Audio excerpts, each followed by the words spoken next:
कुछ सृष्टि का सत्य ऐसे है जो अपनी समझ से परे होता है। कुछ महापुरुषों की क्रियाएं ऐसी हैं जो सामान्य जन के लिए आश्चर्यकारी लगती हैं।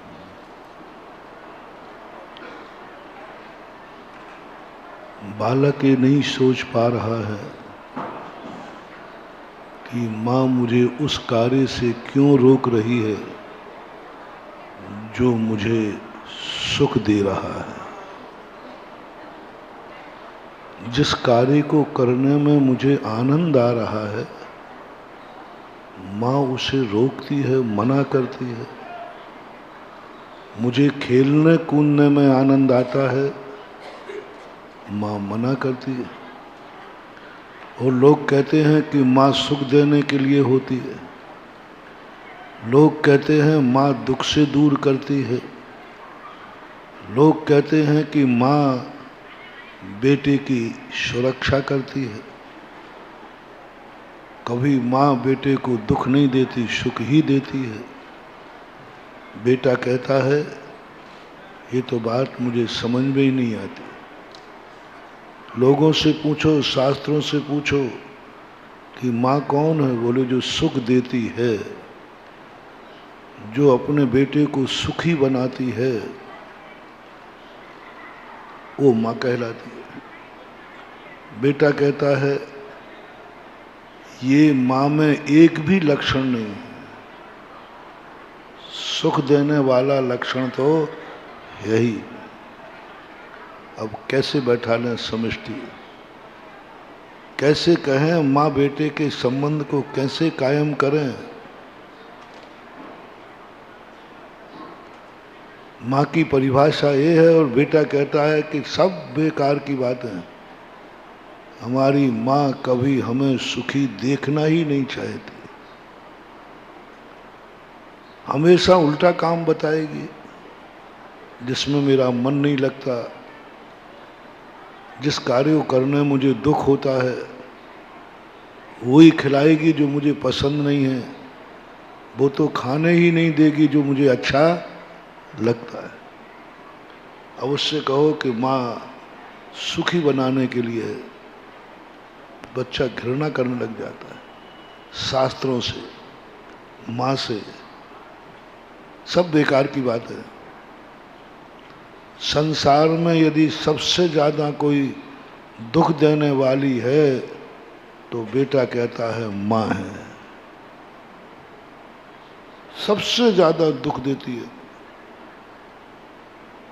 क्योंकि आप सबकी कहानी है, क्योंकि आप सबकी माँ थी कि नहीं थी। तुमने माँ को कभी अच्छा माना ही नहीं।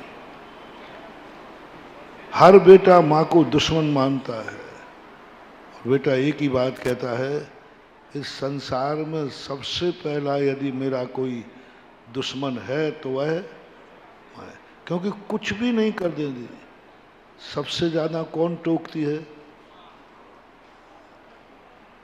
कौन टोकती है? माँ। सबसे ज्यादा कौन खेलने कूदने से रोकती है? और बेटा कहता मुझे खेलना कूदना अच्छा लगा, खेलने ही कूदने नहीं देती। मुझे मिट्टी अच्छी लगती है, खाने नहीं देती। वो खिलाएगी जो मेरे गले में नहीं उतरे। वह कार्य करने को बड़े पढ़ने बैठ, अरे पढ़ने तो मुझे बाप ने नहीं पढ़ा, मैं क्या पढ़ूं। कई बच्चे तो कह देते हैं बोला जब मेरा बाप ने ही नहीं पढ़ पाया तो मैं क्या पढ़ूं। अब पढ़ने की कहती है, और बच्चे के पढ़ने में प्राण निकलते हैं, दुख होता है। अब वो इस प्रैक्टिकल को देख करके अनुभव में लाता है कि कैसे कहूं कि माँ सुख देने वाली है, ये तो दुख ही दुख दे रही है, उल्टा कार्य कर रही है। माँ बेटे का सामंजस्य नहीं बैठ पा रहा है, पर बैठेगा। उस समय तक बैठोगे जब तक तुम माँ के हाथ से निकल जाओगे और माँ तुम्हारे हाथ से चली जाएगी। बैठा लोगे तो सामंजस्य तो बैठेगा, लेकिन जब तक तुम मां के हाथ से निकल चुके होगे, मां के अधिकार क्षेत्र से बाहर चले गए होगे, तुम अपने जीवन को आंसुओं के साथ जीवन व्यतीत कर रहे होगे। और जब समझोगे जब मां भी चली जाएगी, मां अपना अधिकार खो बैठेगी। अधिकार पूरे जिंदगी भर के लिए नहीं मिलते। कुछ अधिकार ऐसे होते हैं जो टेम्पररी होते हैं, टेम्पररी होते हैं। उसके बाद धीरे धीरे माँ बेटे के अधिकार धीरे धीरे खत्म होते जाते हैं। जैसे जैसे बेटा बड़ा होता जाता है, माँ का अधिकार क्षेत्र और कर्तव्य कम होते जाते हैं, कर्तव्य भी कम हो जाते हैं। और विवाह के बाद तो सबसे ज़्यादा अधिकार माँ का प्रायः खत्म ही जैसा समझो, क्योंकि तुम उसकी किसी बात को मानने को तैयार होते। और ये सामंजस्य बैठाना है हमें शुरुआत में। ये तो मैं एक तुम्हें उदाहरण दे रहा था। यही स्थिति हो रही है हमारे धर्म की माँ की, जिनवाणी माँ की, और हमारी तुम्हारी। हम तुम सब बेटे हैं एक जिनवाणी माँ के। कहते हैं कि जिनवाणी सुख देती है, बहुत सुख देती है। देशयामी समीचीनम धर्मम कर्म निभरणम संसार दुखता शत्वान यो धरति उत्तमे शुके। पूज्यवर समंतभद्र महाराज कहते हैं, मैं वो जिनवाणी तुम्हें सुनाऊंगा जो तुम्हें सर्वोत्तम सुख देने वाली। जिनवाणी सुख देने वाली है, लोगों को समझ में नहीं आता। संसार में सबसे ज्यादा दुख देने वाली कोई है तो वह है जिनवाणी। पग पग पर दुख, कुछ करने नहीं देती। संसारी प्राणी को जो चीज अच्छी लगती है बस उसी पर रोक लगा देती, ये नहीं खाएगा। बोलो तुम्हें क्या क्या अच्छा लगता है?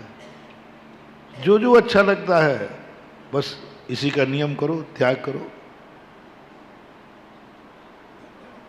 जो जो चीजें आप देख लीजिए, आपको पंचेंद्रिय के विषय अच्छे लगते हैं, देव साहब जिनवाणी कहती है मत खा, ये विष है, विष है।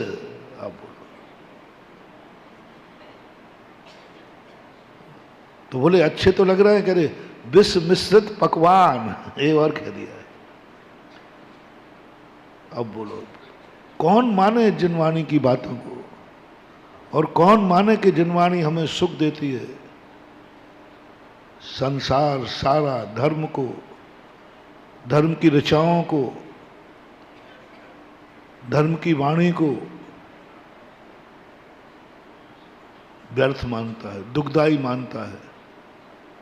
सारे संसार के 90% लोग सच्ची वाणी को दुखदाई मानते हैं। 90% कह रहा हूं, पूरा विश्व भरा पड़ा है। सारी मनुष्य, पशु तो मानते ही हैं, मनुष्य भी मानते हैं। और गजब तो जब है जब मनुष्यों में भी सर्वश्रेष्ठ मनुष्य जैनी भी जिनवाणी को दुखदाई मानते हैं। जैनी भी, आज भी जैनी जिनवाणी को दुखदाई मानते हैं। उनसे कहो जिनवाणी में जो लिखा है सब सुख का कारण है, सुखी बनाती है। तुम्हारा मन कहता है हमें तो आज तक समझ में नहीं आई ये बात। वही मार्ग बताएगी जो हमें दुखदाई है। पंचेंद्रिय के विषय छोड़ो। अब बताओ कैसे छोड़ो? वही तो अच्छे, वही तो अच्छे। मन से मनोरंजन मत करो, वही मनोरंजन तो हमारी जिंदगी का आह्लाद है। आनंद है। मन जिसमें प्रफुल्लित हो जाए वही आनंद है। अब देखिए, मन प्रफुल्लित हो जाए, आंखें वही तो है जिसमें रूप रंग दिखे, स्मार्ट, ब्यूटीफुल। और उसी समय कहा जिनवाणी, क्या देख रहा है, आंख झुका ले। अब लोग सब मजाक करकरा कर दिया ना। जिसको देखने में आनंद आ रहा था वहीं जिनवाणी ने टोक दिया, क्या देख रहा है, आंख नीची कर। अब काय की सुख देने वाली है, मजा और करकरा मजा करकरा कर दिया ना। सुनने वाली जिन राग रंग की बातें सुनने में कानों में अच्छा लगता था, बहुत अच्छा लगता है संसारी प्राणी को, उन्हीं को मना कर दी। क्या सुन रहा है, क्या सुन रहा है, बंद कर, बंद कर। आपके घरों में होता है, बच्चा कोई ऐसे वैसे गाने सुनता है, माँ सुन लेते, तो क्या सुन रहा है, बंद करो। बच्चा कहते आ गई ये दुश्मन। जब वो कोई गाना सुन रहा हो ना और उस समय मम्मी पापा आ जाए तो बच्चा ये नहीं मानता मम्मी पापा आ गए। कौन आ गए, ये आ गए दुश्मन। अब मेरे आनंद में दखल, और बड़े बहुत बुरे भाव से वो टीवी बंद करता है, करना पड़ेगा क्यों, गाना ही ऐसा था, वो गाना ही ऐसा था। और उसी समय मम्मी पापा आ गए, बंद करना पड़ा या माँ ने बंद करा दिया, उसकी फीलिंग अच्छी नहीं हुई। ऐसे ही जिनवाणी ने कहा, हमें जो कुछ अच्छा लग रहा था, खाने में अच्छा लग रहा था, बस जिनवाणी ने क्या खा रहा है, मत खाए, ये नहीं खाना। जो अच्छा लगता वो मना कर देती है, और जो अच्छा नहीं लगता बोले हाँ ये तो खूब खा ले, भर पेट भर के खा ले। अब क्या खाऊं, कहाँ से सुख दे रही है ये जिनवाणी, कहाँ से सुख दे रही है ये जन्मदात्री माता। बालक के हर क्रिया में बाधक है माँ, और संसारी व्यक्ति की हर मौज मस्ती में बाधक है जिनवाणी माँ। हर मौज मस्ती में जितने तुम पाप करते हो, दुख के लिए करते हो कि मौज मस्ती के लिए करते हो, बोलो। जितने भी पाप करते हो, जुआ खेलते हो मौज मस्ती के लिए, शराब पियोगे मौज मस्ती के लिए, गुटखा खाओगे, बोलो, मौज मस्ती। मैंने तो पूरे सांस उठा के देख लिए, जितने संसारी प्राणी के मौज मस्ती के कार्य हैं, जिसमें इसको आनंद आता है, वह जिनवाणी वहीं जाके बैठ जाती है। ये नहीं करना, लोगों को घृणा हो जाती है, शास्त्रों से घृणा हो जाती है। कई लोग महाराजों से दूर भागते, मुनि विरोधी नहीं,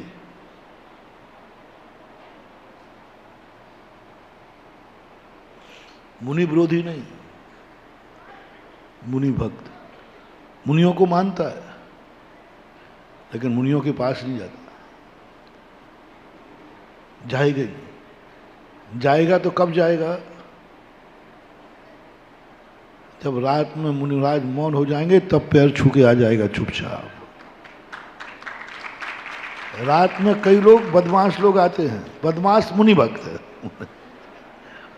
कौन आते हैं, बदमाश मुनि भक्त। दिन में नहीं आएगा वो रात। महाराज को मानना तो है, महाराज के पैर भी छूना है, लेकिन उस समय जिस समय महाराज कुछ, क्योंकि महाराज की वाणी उसे अहितकारी लगती है, दुश्मन लगती है, और क्या समझूं मैं। महाराज से तुम डरते हो, महाराज हमें बहुत डर लगता है, बहुत लोग डरते हैं, तो मैं घबरा जाता हूं। अरे डरा तो डाकू से जाता है, डाकू से डरा जाता है, साधु तो मां के समान होता है, जिसकी गोदी में आने के बाद सारे डर खत्म हो जाते हैं।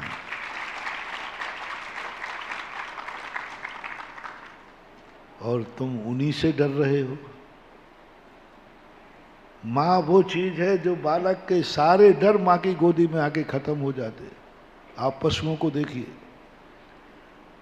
छोटा बालक, बंदर का छोटा बालक यदि तुम पास पहुंचो तो डर कर किसके पास भागता है, और माँ के पास जाते ही,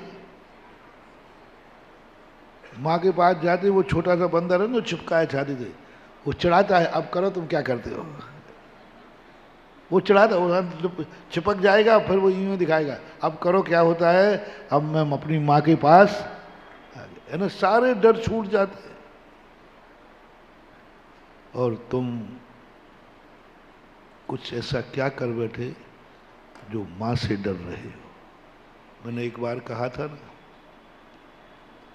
तुम्हें क्या करना है, तुम क्या करते हो, मैं कोई लिस्ट नहीं दे रहा,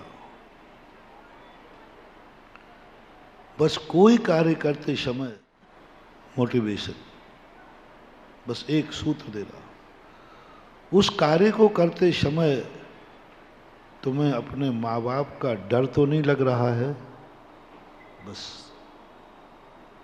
तुम्हें गृहस्थों को वो हर कार्य करने की छूट है, सब करो, बस एक पॉइंट देख लो, उस कार्य करते समय माँ बाप का डर तो नहीं लग रहा है। कहीं ये बात मेरे माँ बाप को पता चल गई तो ऐसा कौन सा पाप है जो तुम्हें माँ बाप से छुपाना पड़ेगा, प्रयास करना पड़ेगा कि नहीं ये मम्मी पापा को पता नहीं चलना चाहिए। सारी दुनिया को पता चल जाए तुम्हें कोई डर नहीं है। आप लोग कुछ पाप ऐसे करते हो जो सारी दुनिया को पता चल जाए, इसका गम नहीं है, डर किसका है, मम्मी पापा को पता नहीं चलना चाहिए। महानुभाव, बहुत करुणा दया करके कह रहा हूं, उस पाप को वहीं छोड़ देना, यही तुम्हारे लिए सबसे बड़ा अहितकारी महापाप है, जिसको करते समय किससे डर रहे हो, जिसकी परिभाषा क्या बनाई कि जिसके पास जाते ही चाहे वो बात जावे चाहे तुम जाओ, सारे डर छूट जाते हैं। वही बात नहीं, अब मेरा समाचार मम्मी पापा को पहुंच गया है, अब कोई चिंता नहीं। आप यदि कहीं संकट में पड़े हो और वहां से तुमने समाचार मम्मी पापा को फोन कर दिया, फिर तुम कितने निश्चिंत हो जाते हो। बोले अब कोई चिंता नहीं, मेरा समाचार मम्मी पापा तक पहुंच गया, वो कुछ ना कुछ कर ही लेंगे। बात पहुंचने पर निडर, तुम खुद पहुंच जाओ तो निडर। और आज क्या हो रहा है, तुम किससे डर रहे हो कि मैं जहां हूं, मैं जहां हूं वहां की सूचना मेरे माँ बाप को नहीं पहुंचना चाहिए। समझना महानुभाव, बहुत गहन मनोविज्ञान है। जो बालक के लिए बताया कि तुम कहाँ हो, तो उसको एक ही बात, मैं जहाँ हूँ मेरे मम्मी पापा को पता है। अब वो डरता नहीं, कोई कुछ भी कहे चिंता मत करो, मैं मम्मी पापा से पूछ के आया हूँ। कोई कहे तुम गलत स्थान पर जा रहा है, बोले तुम कौन होते हो मेरे पास, मैं मम्मी पापा से आज्ञा लेके, बोलो आप किसी से डरोगे फिर, क्योंकि मम्मी पापा की आज्ञा है, उनसे पूछ के आया हूं, उनको मालूम है कि मैं कहाँ हूं। यदि मैं गलत होता तो मेरे मम्मी पापा नहीं आने देते। इतनी निडरता का जो माँ बाप तुम्हारे साधन है, ऐसा क्या कर रहे हो तुम, ऐसे कहाँ बैठे हो तुम, ऐसा किसके साथ हो तुम, ऐसा क्या देख रहे हो तुम, ऐसा क्या खा रहे हो तुम, ऐसा क्या सुन रहे हो तुम, जो तुम्हारी आत्मा मम्मी पापा से डर रही है। मेरा यह समाचार मम्मी पापा को पता न चल जाए। बहुत बड़ा थर्मामीटर दे रहे हैं। आप शास्त्रों का स्वाध्याय नहीं करते, आप कहते महाराज हमें समझ में नहीं आते शास्त्र, ये बड़ी बड़ी बातें समझ में नहीं आती शास्त्र। मैं ज़्यादा शास्त्रों को समझाते ही नहीं, क्योंकि हमारे लिए तो शास्त्र तुम ही हो।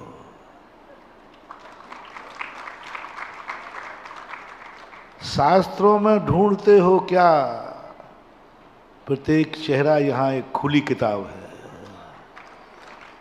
शास्त्रों में क्या लिखा है? शास्त्रों में हमारी तुम्हारी कहानी, उसमें लिखा है शराबी कैसा होता है, शराबी क्या करता है, शराबी की फल क्या होता है, यही तो लिखा है। तो हम शराब का पूरा पूरा जनवाणी में पढ़ूं, इससे अच्छा एक शराबी से मिल लूं ना, वो सब कुछ बता दे। एक शराबी को देख लो ना, उसमें लिखा कि शराबी शराब पीने के बाद इतना ज़्यादा बेहोश हो जाता है कि वो नाली में पड़ जाता है। पूज्यवर पद्मनंदी महाराज पंचविंशति में लिखते हैं शराबी का नाली में पड़ा है, और वो क्या करता है, कुत्ता जो होता है ना, वो एक टांग उठा के लघुशंका करता है, एक पैर धर नहीं धरे, एक धरे आकाश, बिन गरजे मेघा बरसे, बताओ कौन सी बात।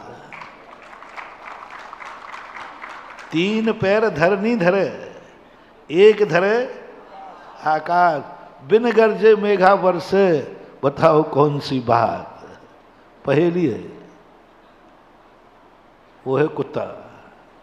कुत्ता जब सुसु कर तो तीन पैर रहते, एक पैर और गरजता नहीं बरतता, तो वो उसको क्या मान लेता है, उसके ऊपर लघु शंका करता है कुत्ता। तो लघु शंका को ही शराब मान के कहता है मधुरम मधुरम, बहुत अच्छे आनंद है, उसको पी लेता है। पूज्यवर पद्मनंदी महाराज की उस बात को लग करके मुझे तो पता नहीं था कि इसका स्वाद कैसा है शराब का। उस दिन पता चला कि शराब का स्वाद होता है कुत्ते के मूत्र के समान। बहुत सारी बातें हम लोग बोल देते हैं तो तुम लोग सोचते हो महाराज जी को ये पता कैसे।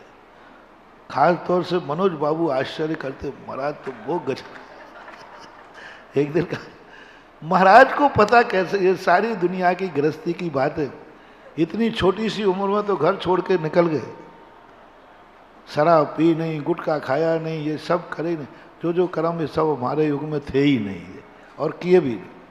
तो महाराज को पता कैसे? महानुभाव हमें सब इनसे पता चल जाता है, सब लिखा है, आपकी कहानियां सब। अब बताओ, यदि मैं कहूं कि शराब का स्वाद कुत्ते के मूत्र के समान होता है, तो आप लोगों के मन में कौन से शक का कीड़ा आएगा?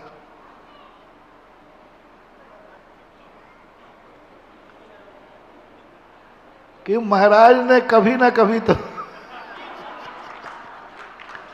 अन्यथा इतना गारंटेड बता रहा है कि कुत्ते के मूत्र के समान इसका स्वाद होता है।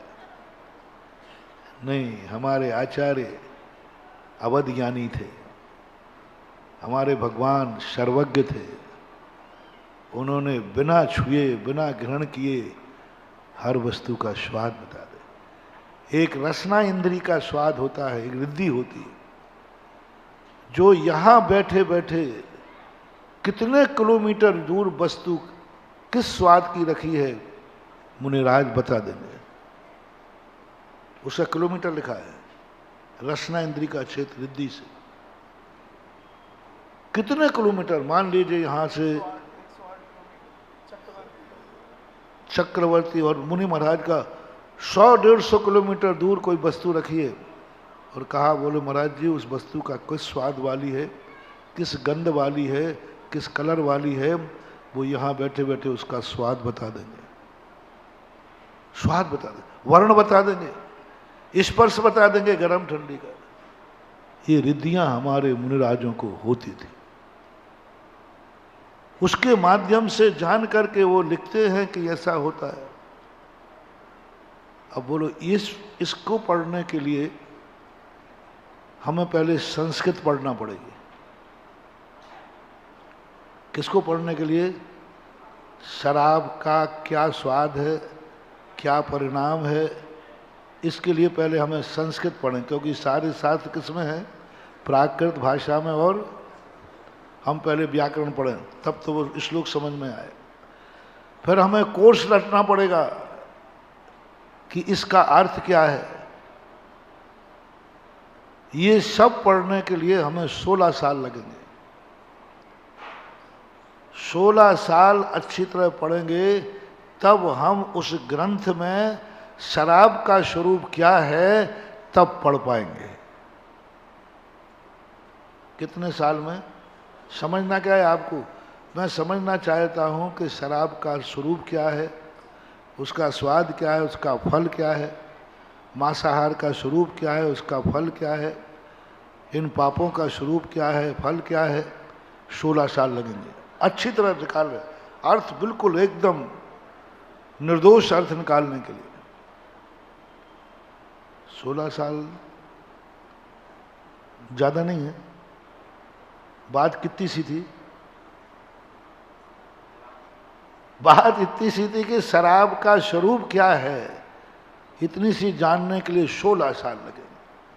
शराब पीने वाला होश खो बैठता है, वो नाली में पड़ जाता है, उसे कुछ भी ज्ञान नहीं होता है। ये सब जानने के लिए पढ़े हमने, लगाए 16 साल लगाए, खूब पढ़ा।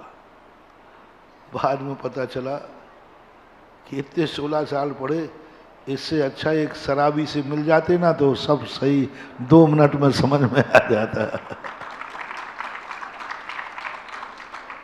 गांव के बाहर निकल जाते, किसी नाली में एक आध पड़ा मिल जाता और उसी में कुत्ता उस पर सुसु कर रहा होता और उसका देख करके वो कह रहा होता मधुरम मधुरम, पता चल जाता कि इसका स्वाद ऐसा ही है। प्रत्येक चेहरा एक खुली किताब है, किताबों में ढूंढूं क्या। ये सारी सृष्टि का वर्णन तो है। हम भगवान का वर्णन पढ़ते हैं शास्त्रों में कि भगवान कैसा होता है, भगवान कैसा होता है, भगवान कैसा होता है। 16 साल लगेंगे। काय को चक्कर में पड़ते हो? सीधा उठो, नहाओ धो और सीधे भगवान से मिलने आ जाओ ना, 2 मिनट में समझ में आ जाएगा। क्या बात है मानवा। वो त्रियंच जो ना प्रवचन सुनता है ना कभी शास्त्र पढ़ता है और जिनेंद्र भगवान की मूर्ति को देखकर सम्यक दृष्टि हो जाता है। सम्यक दृष्टि, तत्व ज्ञान प्रकट। अब हम मुनिराज को पूछते हैं गुरु का स्वरूप क्या है। ये कंजाइश लोग शास्त्र में मरते हैं गुरुओं का स्वरूप देखने। गुरु कैसे होते हैं, गुरु के कितने 28 मूल गुण होते हैं, गुरु की चर्या कैसी होती है, गुरु कैसे 24 घंटे की चर्या पढ़ पढ़ करके भरे जा रहे हैं। काय को चक्कर में पड़ते हो? सीधा एक मुनि महाराज के पास चले जाओ ना, सब सामने दिख जाएगा। एक मुनिराज की चर्या देख लो, सारी चर्या दिख जाएगी,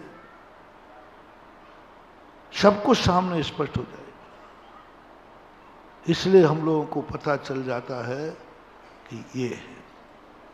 तो तुम्हारी भाषा में समझा रहा हूं कि उसकी स्थिति वह बन जाती है। अब उसको देख करके व्यक्ति सोचता है, अच्छा यह व्यक्ति जैसा कर रहा है इसका अर्थ है इसकी स्थिति यह है। लेकिन उसको वही अच्छा लगता है, सब कुछ वही अच्छा। वो जानता है, पीने के पहले जानता है कि मेरी हालत क्या होगी, लेकिन उसको अच्छा लगता है। और जिनवाणी बस वहीं जाकर के जिनवाणी रोक देती है। लोगों को बिल्कुल समझ में नहीं आ रहा, आई गई नहीं, अनुभव से बिल्कुल उल्टा जा रहा है। जिनवाणी में जितना सत्य कहा गया है वो सब आपके अनुभव के अनुसार उल्टा जा रहा है। इसलिए आपका श्रद्धान नहीं जमता, न जनवाणी पर, न गुरुओं की वाणी पर, न किसी पर, जम ही नहीं रहा। जनवाणी कहती है कि तुम कभी मरते नहीं हो। अब बोलो, सामने साक्षात शेर आ रहा है, बोले बैठा रहे, आत्मा अजर अमर अविनाशी है। अरे यहां प्राण ले रहा है, वो कह रहे अजर अमर अविनाशी। यहां प्राण निकल रहे हैं और वो कह रहे अजर अमर अविनाशी है। बोले आत्मा अजर अमर अविनाशी है और इधर मर रहा हूं।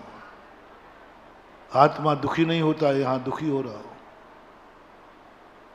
सारी बातें उल्टी हैं अनुभव से। महाराज ने कह दिया, जल का स्वभाव शीतल होता है। तुम ऐसी बात नहीं है, तुम गलत नहीं बोलते हो। तुमने महाराजों की बातें मान करके देख लिया है। तुमने मम्मी पापा की बातें मान के देख लिया है। तुमने भी शास्त्रों की बातें मान के देख लिया है। तुम्हें कुछ भी सुख नजर नहीं आया, तब तुम कहने लगे हो सब बेकार की बात। दो प्रकार के लोग हैं। एक तो अनुभव से कह लेते हैं कि भाई महाराज जो कह रहे हैं, शास्त्र जो कह रहे हैं, माँ बाप जो कह रहे हैं, वो सब बिल्कुल उल्टा है। मुझे जिस चीज में सुख नजर आ रहा है वे उसको दुख बता रहे हैं, और जो कार्य करने के लिए वो कह रहे हैं उसमें दुख नजर आ रहा है, हमें समझ में नहीं आती। दूसरे कहते हैं चलो एक बार मान के तो देख लेते, सैंपल। दूसरे लोग थोड़े साहस करते, देखो भाई बड़े लोग हैं, मम्मी पापा हैं, महाराज हैं, चलो एक बार अपन मान के देख लेते। तो तुमने मान लिया, मानने के बाद तुम्हें सुख नहीं मिला, दुखी मिला। तुम दुखी हुए हो। इनमें से जितने जैनी हैं ये धर्म मान करके, सुख को धर्म मान कर आए थे कि मैं सुखी होऊंगा, ये दुखी हुए और दुखी हुए। जितना जितना धर्म करते गए दुखी होते गए। और बुलाया किस लिए गया था? बुलाया किस लिए गया था? क्या लोभ दे के बुलाया था? देशयामी समीचीनम धर्मम कर्म वर्णम संसार दुखता शत्वान यो धरति उत्तम सुखे। आओ मैं तुम्हें उत्तम सुख में ले जाऊंगा। क्या खा के ले जाओगे? जब से धर्म किया है दुखी दुख आ रहा है। जो सुख था वो भी और चला गया। जो पंच इंद्रियों का सुख था वो भी चला गया, आत्मा का सुख आया नहीं। जो इंद्रिय सुख था वो भी छूट गया, आत्मा का सुख आया नहीं। जो मन का मनोरंजन था वो भी छूट गया, निरंजन का सुख आया नहीं।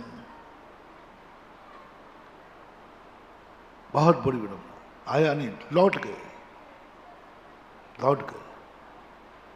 बौद्ध, बनारसी दास, कितने साधु बन करके, साधु बनते हैं क्योंकि जब साधुओं की महिमा पानी में मुंह शास्त्रों में पढ़ते ना तो मुंह में पानी आ जाता है।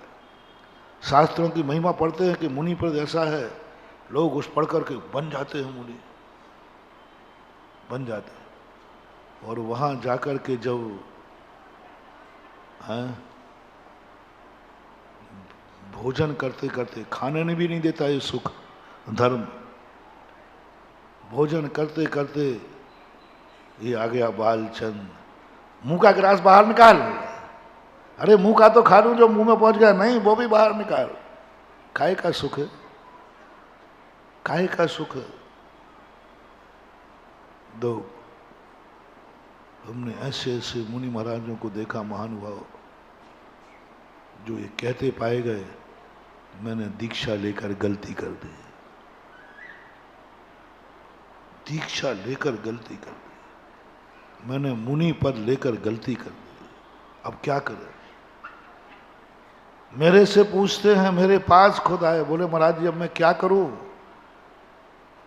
बोले यहाँ तो कोई सुख नजर आता नहीं, आप मुझे समझाने की चेष्टा मत करना, मैं बहुत समझ चुका हूँ, बहुत समझ चुका हूँ, मुझे समझाना मत, मुझे तो उपाय बताओ मैं क्या करूँ। लौट के जाऊं तो लोग भ्रष्ट कहेंगे, माँ बाप ही स्वीकार नहीं करेंगे और कहेंगे तूने मेरी नाक कटा दी, पहले कहा था मत जा, अब लौट के आ गया। बोलो महानुभाव, आपके परिवार का व्यक्ति कोई साधु त्यागी वृत्ति बन के लौटे तो इज्जत का काम है कि बेइज्जती का? सब परिवार वालों तो लौटूं तो भ्रष्ट हो जाऊं और मुनि पद पर रहूं तो कुछ आनंद आ नहीं रहा है। यही तो हुआ था भगवान ऋषभदेव के समय। 4000 साधु ऋषभदेव की देखा सीखी साधु बन गए, कुछ आनंद आया नहीं। अब वो कहते हैं कि यदि मैं लौट के जाऊं तो भरत मारेगा कि तुम पिताजी को अकेला छोड़ के कैसे आ गए। लौट के जाऊं तो भरत चक्रवर्ती मारेगा और साधु रहूं तो यहां मैं मरूंगा, वहां जाऊं तो मार डालेगा और खाने पीने नहीं मिला तो मर जाऊंगा, क्या करें। जंगलों में भटक गए, छाल झरनों का पानी फल फूल खाने लगे। ऐसे ही बहुत सारे मुनि महाराज होते हैं जो घर लौट नहीं पाते, मुनि पद का आनंद आता नहीं, घृणा हो जाती है उनको, बदमाश हो जाते हैं, प्रतिक्रमण में मन नहीं लगता, सामायिक में मन नहीं लगता, सब दिखावटी हो जाता है, कुछ नहीं आ रहा, क्यों आ ही नहीं रहा ना। आप लोग भी बहुत सारे ग्रस्तों को मैंने देखा है, धर्म करने के बाद घृणा। जिन्होंने धर्म का स्वाद चखा नहीं उनकी चर्चा नहीं कर रहा हूं, क्योंकि वो व्यक्ति तो यहां मेरी सभा में है ही नहीं, और लाइव भी सुन रहे हैं तो वो नहीं सुन रहे हैं जिन्होंने धर्म को चखा ही नहीं। पशु नहीं सुन रहे, निगोदिया नहीं सुन रहे, विकलत्र नहीं सुन रहे, मनुष्य सुन रहे हैं, और उनमें से सबसे ज्यादा जैनी सुन रहे हैं। उन जैनियों की बात कर रहा हूं जो जैन धर्म से के आनंद से दूर है, उनको नहीं कर, समझ में नहीं आ रहा, मुझे समझ में नहीं आ रहा है। शास्त्रों में कहा है, महाराज कह रहे हैं इसमें भी कोई सुख है, मैंने करके देख लिया, बरसों पूजा की है मैंने, बरसों अभिषेक किया है मैंने, करोड़ों मालाएं फेरी हैं मैंने खूब त्याग व्रत नियम लेके देख लिए, 10-10 उपवास किए हैं मैंने,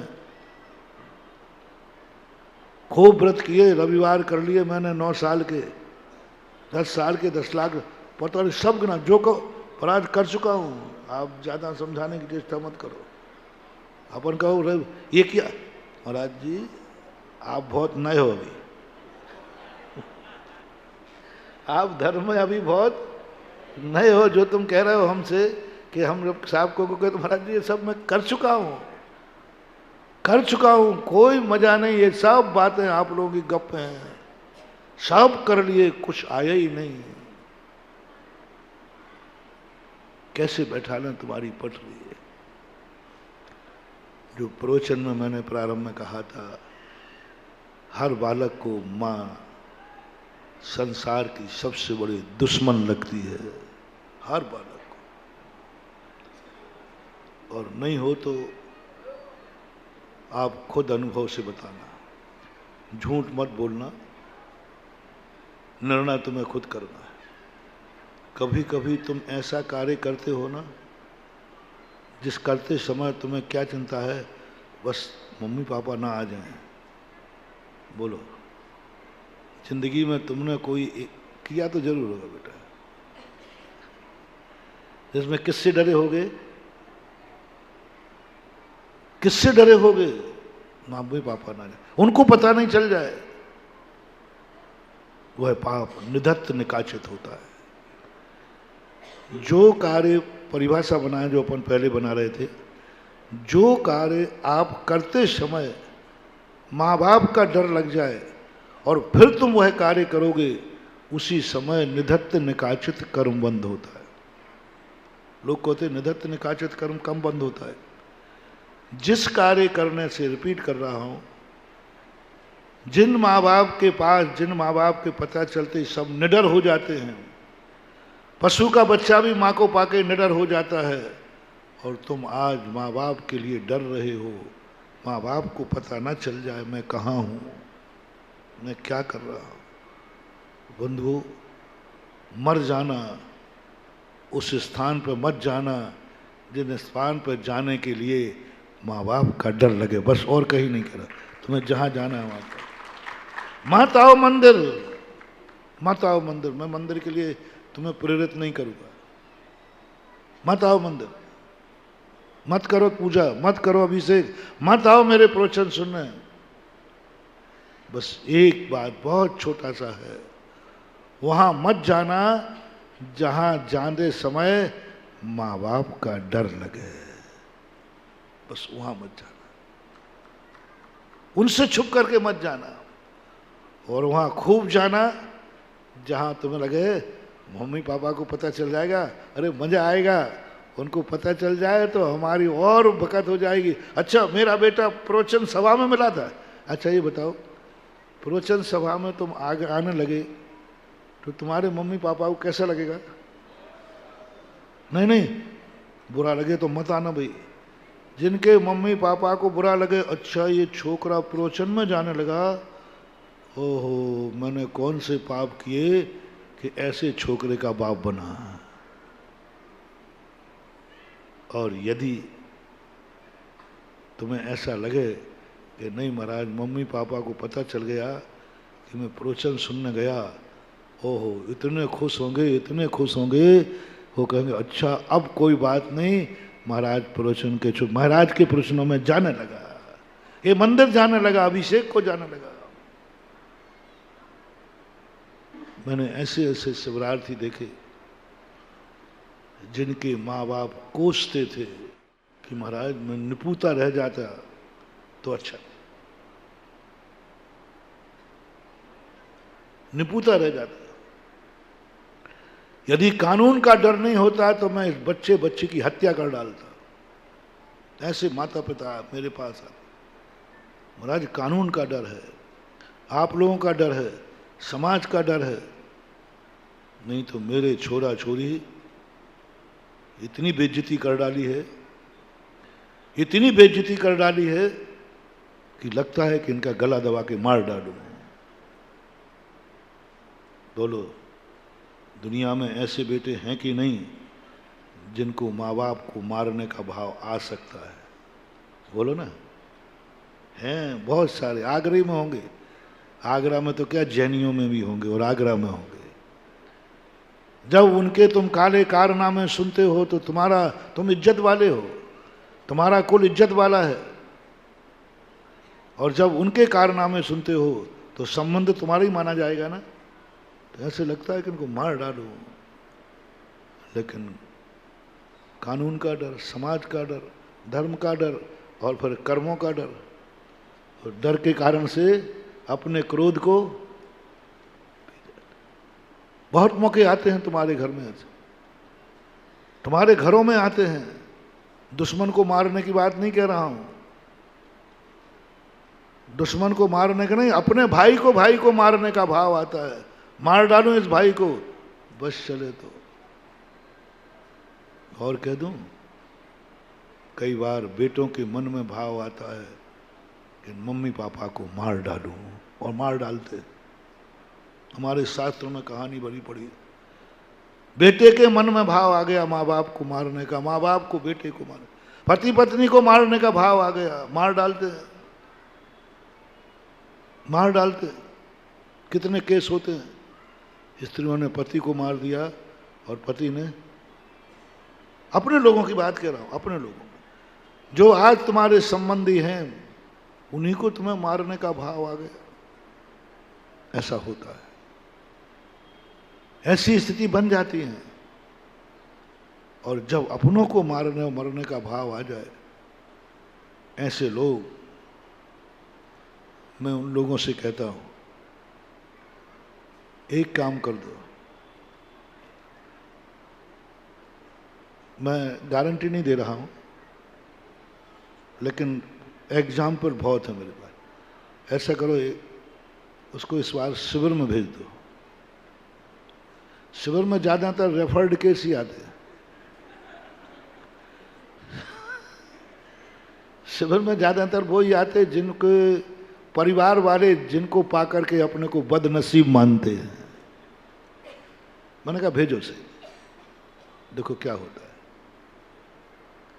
आने दो, बैठने दो उसको। महाराज वो आपसे भी नहीं संभलेगा। मैंने कहा देखेंगे, नहीं संभलेगा तो कोई बात नहीं, प्रयास तो करता हूं।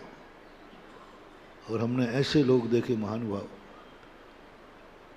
कि बाद में जब शिविर से लौट के गए तो उन्हीं के लिए देखा गया मैंने कितना पुण्य किया है जो मैंने ऐसा बेटा पाया है।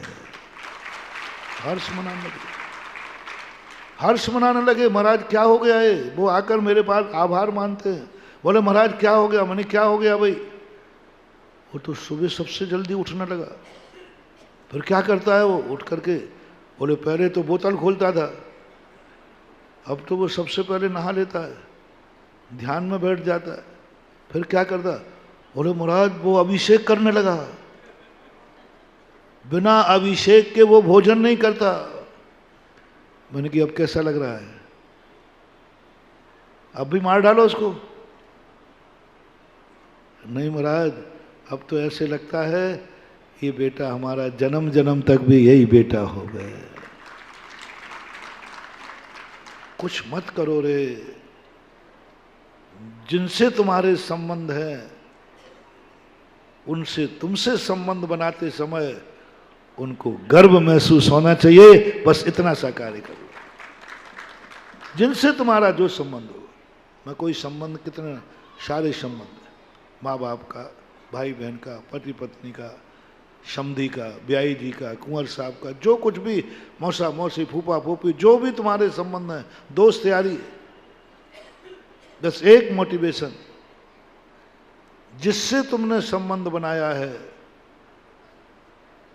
तुमसे अभी बाद में करूंगा, तुम्हारी, तुम्हें पाकर के उसको कैसा लग रहा है, तुम्हें पाकर के उसको कैसा लग रहा है।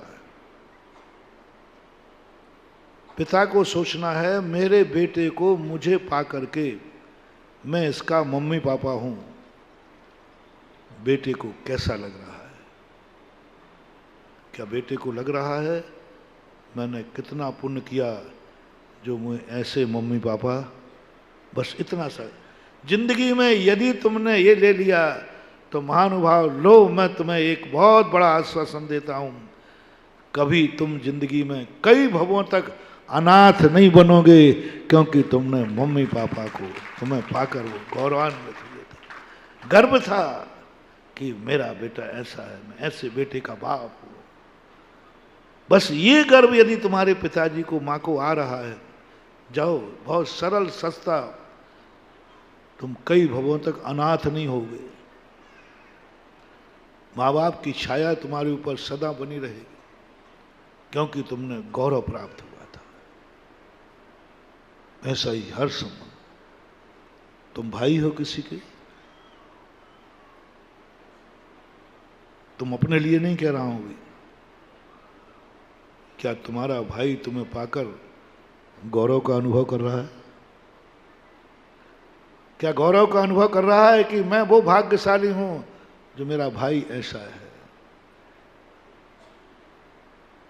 जाओ, एक दिन तुम्हें ऐसे भाई मिलेंगे जैसे राम लक्ष्मण।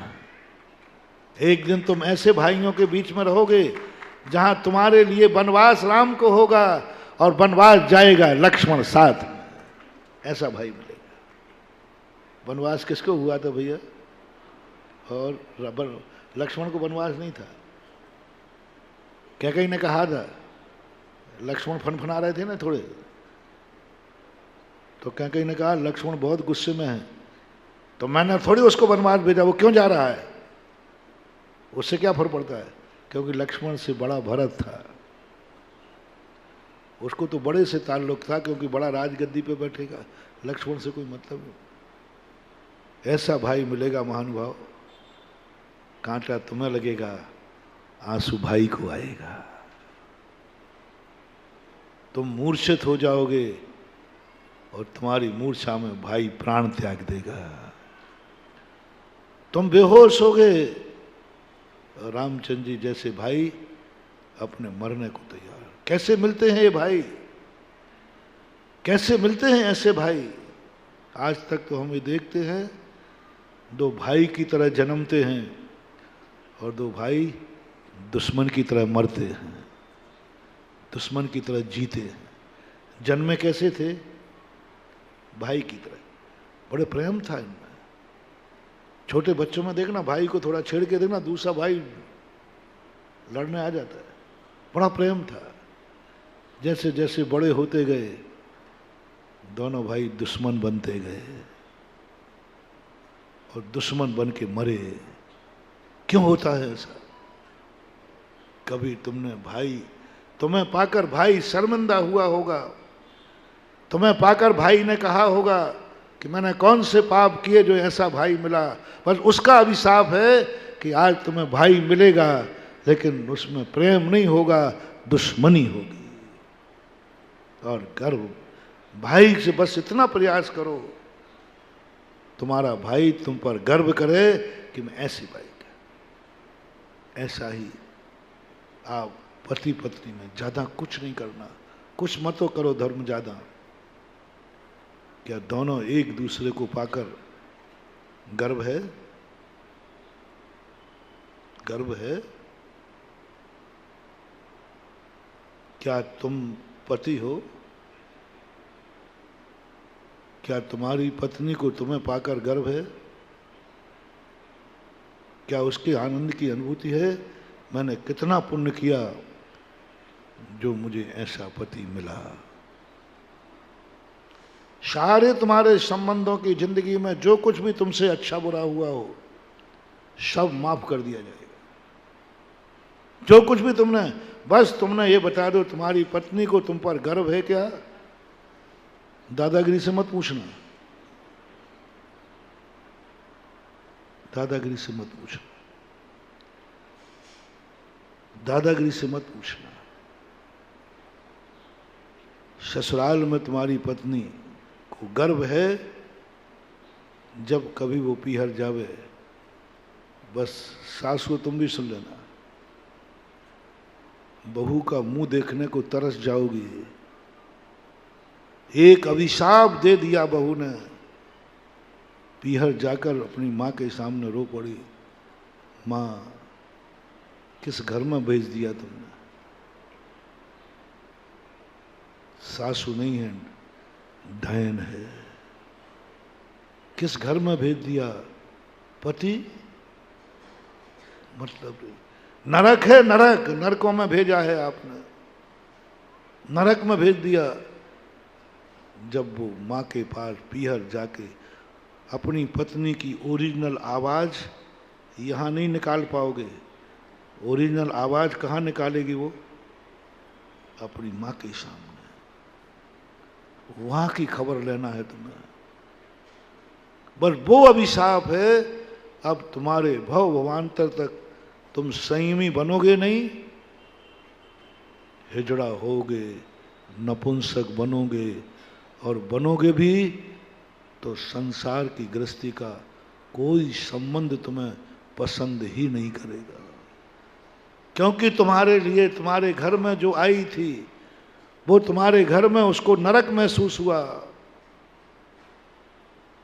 और नरक जैसा महसूस कभी मान हुआ। या तो इस चक्कर में पड़ो ही मत। इतने सारे अभिशाप लेने का झगड़ा टंटा पालते क्यों? अरे श्रीफल उठाओ और आचार्य के पास जाओ और ब्रह्मचर्य बदल दो, ना आगे का लेना पीछे का देना। काहे को झगड़ा टंटा पाल रहे हो? दुनिया भर के अभिशाप। अब मुझे कोई अभिशाप दे के दिखाए, कौन बद्दुआ दे रहा है? क्योंकि जहां से बद्दुआ मिलना थी वे संबंध खत्म कर दिए। अब क्या बद्दुआ दोगे? क्या बात, महानुभाव। और यदि ये कह दिया माँ तू तो कुछ भी नहीं है। किससे कह रही है वो माँ? बोले बेटा तुझे मेरी याद नहीं आती वहां जाके? तूने कोई समाचार नहीं दिया? तो आपके घर की बहू माँ से क्या करे? माँ तू तो कुछ भी नहीं है, हमारी सासू तो जगदम्बा है, जगदम्बा। उसको पाकर के तुझे कौन याद करेगा? जाओ, हो गया वरदान, तुम्हारा घर हमेशा एक नहीं 96 रानियों से भरेगा, एक बहू नहीं चक्रवर्ती की तुम मां बनोगी।